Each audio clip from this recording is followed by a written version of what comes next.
ಎಲ್ಲ ವೀಕ್ಷಕರಿಗೂ ಶರಣು ಶರಣಾರ್ಥಿಗಳು. ನಾನು ನಿಮ್ಮ ಪ್ರಭಯ ಸ್ವಾಮಿ. ಪ್ರತಿ ಶನಿವಾರದಂತೆ ಈ ಶನಿವಾರವು ತಮಗೊಂದು ಒಳ್ಳೆಯ ಸಂಚಿಕೆ ತಂದಿದ್ದೇನೆ. ಈ ಸಂಚಿಕೆ ತಮ್ಮ ಮನಮುಟ್ಟಿದಲ್ಲಿ ದಯವಿಟ್ಟು ನನ್ನ ಚಾನಲ್ ಸಬ್ಸ್ಕ್ರೈಬ್ ಮತ್ತು ಶೇರ್ ಮಾಡಿ. ಇದು 45ನೇ ಸಂಚಿಕೆ. ಇರುವ ಈ ಗಳಿಕೆಯನ್ನು ಆನಂದಿಸಲು ಪ್ರಯತ್ನಿಸಿ. ಭವಿಷ್ಯವು ಅನಿಶ್ಚಿತವಾಗಿದೆ. ಅದು ಕೇವಲ ಭರವಸೆಯನ್ನಷ್ಟೇ ನೀಡುತ್ತದೆ, ಖಾತ್ರಿಯನ್ನಲ್ಲ. ನೀನೇನು ಅಂತ ನಿನಗೆ ಗೊತ್ತಿರುವಾಗ ಯಾರ ಅಭಿಪ್ರಾಯಕ್ಕಾಗಿಯೂ ಕಾಯಬೇಡ. ಏಕೆಂದರೆ ಎಲ್ಲರನ್ನು ಮೆಚ್ಚಿಸಲು ಹೋದರೆ ಮುಂದೊಂದು ದಿನ ಹುಚ್ಚುನಾಗುತ್ತೀಯ. ಇಲ್ಲಿ ಮೆಚ್ಚ ಮಾತನಾಡುವವರಿಗಿಂತ ಚುಚ್ಚು ಮಾತನಾಡುವವರೇ ಹೆಚ್ಚು. ಹಣದ ಮೂಲಕ ಗಳಿಸುವುದು ಎಂದಿಗೂ ಶಾಶ್ವತನಲ್ಲ. ಪ್ರೀತಿ, ವಿಶ್ವಾಸ, ಮಾನವೀಯತೆಯಿಂದ ಗಳಿಸುವುದು ಸ್ನೇಹ ಸಂಬಂಧಗಳೇ ಕೊನೆಯವರೆಗೂ ಶಾಶ್ವತ.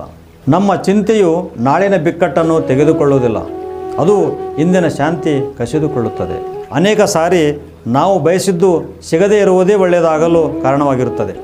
ನಮ್ಮ ಬಯಕೆಗಳನ್ನು ವಿವೇಚನೆಗಳೊಳಗೆ ಕೂಡಿರಲಿ.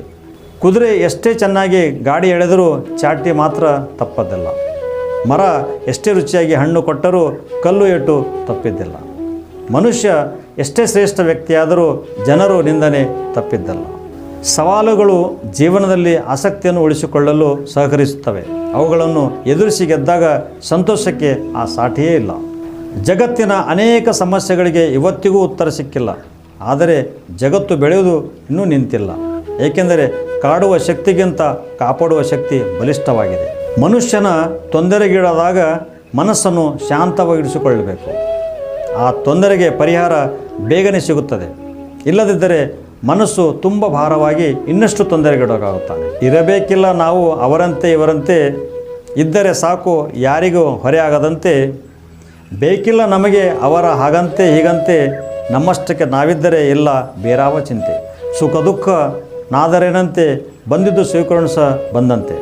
ಧನಿಕನಿಗೂ ದೇವರಿದ್ದಾನೆ, ದರಿದ್ರನಿಗೂ ದೇವರಿದ್ದಾನೆ. ಹಾಗಾಗಿ ಇವರಿಬ್ಬರಲ್ಲಿ ಯಾವುದೇ ವ್ಯತ್ಯಾಸವಿಲ್ಲ. ವ್ಯತ್ಯಾಸವಿರುವುದು ನಮ್ಮ ಕೊಳಕು ಮನಸ್ಥಿತಿಗಳಲ್ಲಿ. ಹುಟ್ಟು ಗುಣಗಳನ್ನು ಬದಲಾಯಿಸಲು ಎಂದಿಗೂ ಸಾಧ್ಯವಿಲ್ಲ.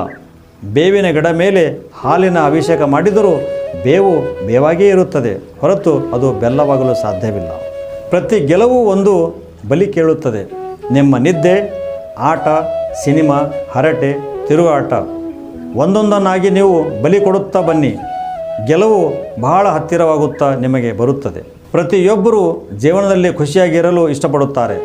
ಖುಷಿಯಾಗಿರಲು ಏನು ಮಾಡಬೇಕು ಅಂದರೆ ಹೊಂದಾಣಿಕೆಯಿಂದ ಬದುಕುವುದಕ್ಕೆ ಅಭ್ಯಾಸ ಮಾಡಿಕೊಳ್ಳಬೇಕು. ಇಲ್ಲದಿದ್ದರೆ ಇರುವುದರಲ್ಲೇ ಹೊಂದಿಕೊಂಡು ಬದುಕುವುದನ್ನು ರೂಢಿಸಿಕೊಳ್ಳಬೇಕು. ನೀರಿನಿಂದ ಕಲಿಯಬೇಕಾದ 2 ಅಂಶಗಳು ಏನೆಂದರೆ ಸಂದರ್ಭಕ್ಕೆ ಅನುಗುಣವಾಗಿ ಒಗ್ಗಿಸಿಕೊಳ್ಳುವುದು, ಇನ್ನೊಂದು ನಮ್ಮ ದಾರಿಯ ನಾವೇ ಕೊಂಡುಕೊಳ್ಳುವುದು.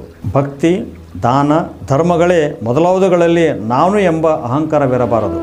ನಾನು ಭಕ್ತಿವಂತ, ನಾನು ದಾನಿ ಎಂಬ ಗರ್ವ ಇರಬಾರದು. ಮನುಷ್ಯನು ತನ್ನಲ್ಲಿಯೇ ನಾನು ಎಂಬ ಗರ್ವದ ರೋಗದಿಂದ ಪಾರಾದರೆ ಅವನಿಗೆ ಗುರುಬೋಧೆಯ ಫಲವು ತಾನಾಗೇ ದೊರೆಯುವುದು. ಧನ್ಯವಾದಗಳು. ಈ ಸಂಚಿಕೆ ತಮ್ಮ ಮನಮುಟ್ಟಿದಲ್ಲಿ ದಯವಿಟ್ಟು ನನ್ನ ಚಾನಲ್ ಸಬ್ಸ್ಕ್ರೈಬ್ ಮತ್ತು ಶೇರ್ ಮಾಡಿ. ನಮಸ್ಕಾರಗಳು.